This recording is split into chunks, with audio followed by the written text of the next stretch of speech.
Evening, my sweet friends, and welcome to night 4 of our Resurrection Egg story. Tonight, our special guest storyteller is Miss Augusta Long. Hi, Augusta. I miss you. And we're super excited that she took the time to share this story with us tonight. Tonight is the story of Jesus in the garden. After the Last Supper, he went to the garden to pray, and he asked some of his disciples to come and stay with him. And there's a couple really good lessons to learn from this story. Number 1, Jesus was Jesus. Jesus was the Son of God. Jesus was a miracle worker. Jesus was the perfect man, the only perfect human to ever walk the earth. But yet, in his time of need, he still needed God, and he still took the time to turn to him and to pray and to ask for help. And I think sometimes as we get older and bigger and in our minds wiser, we sometimes think we don't need God anymore, that we've got this on our own.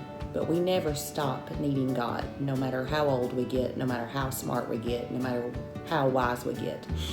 Because just as the power of Jesus only came through God, our power and our wisdom truly only comes through God. And that's an important lesson to never forget, no matter how old and wise one may get. And number 2, when Jesus went to the garden, he was there alone, but he asked some of his friends to come with him. And he asked them to stay with him and to stay up with him. And do you know what they did? They failed. They didn't do what Jesus asked them to do as a friend. And I imagine that might have hurt Jesus' feelings a little bit, because Jesus may have been the Son of God, but Jesus was also a human. Like you and me, he had feelings too.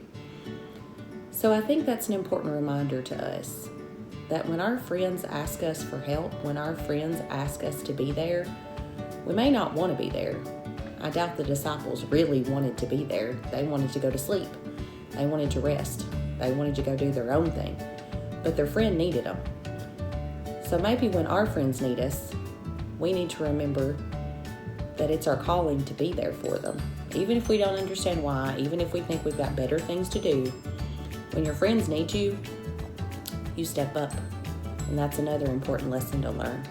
So let's look forward to Augusta telling us the Resurrection Egg story number 4. Everybody have the best night, and I'll see you next time. Love you so much. Bye, guys. Orange egg. And they went to a place called Gethsemane, and he said to his disciples, "Sit here while I pray." And he took with him Peter and James and John, and began to be greatly distressed and troubled.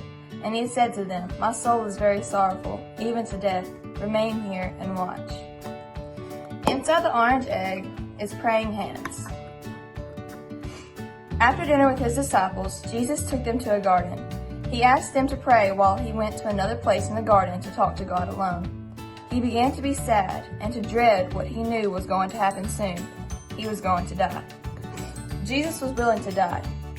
For he once said, "No one takes my life from me, but I lay it down of my own accord." John 10:18. You see, one of the remarkable things about Jesus was that, like no one before or since, he was both God and man at the same time. The God part of him was willing to die because of his great love, but the human part of him did not want to experience the great pain that he would surely suffer by dying on a cross. When you are afraid or sad, you should just do as Jesus did. Pray.